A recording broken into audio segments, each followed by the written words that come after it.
Pamatid init ngayong tag-init. Ayan, gagawa po ako ng easy banana con yelo. Yan ang ating for today's easy cooking recipe. Tara, samahan niyo po ako.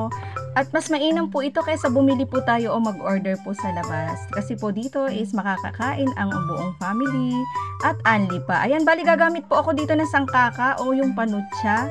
Yan po ang tawag niya sa amin sa Quezon. Ito po yung ginagamit na arnibal kapag po magagawa o magluluto ng sago at saka po ng saging. Mas malasa po ito at mas healthy po kung ikukumpara sa asukal. Ito rin po yung ginagamit sa banana Q, kamote Q at saka po sa turon sa amin. Ayan, ito na po, natapos ko na pong lutuin.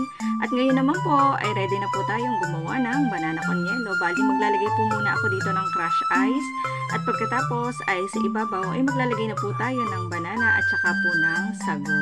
Ayan, depende po yan sa inyo dahil pansarili po ito kaya pwedeng marami ang ilagay ninyo. At syempre gagamit po ako ng condensed milk kasi nga po hindi po ganun katamis yung pong ginawa kong minatamis na saging at sago.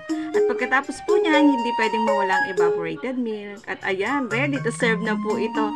Sobrang sarap po nito at talaga na pong nakaka-refresh na pakiramdam. Kaya gumawa na rin po kayo. Sana nagustuhan niyo po ito. Salamat po sa panonood. Bye-bye!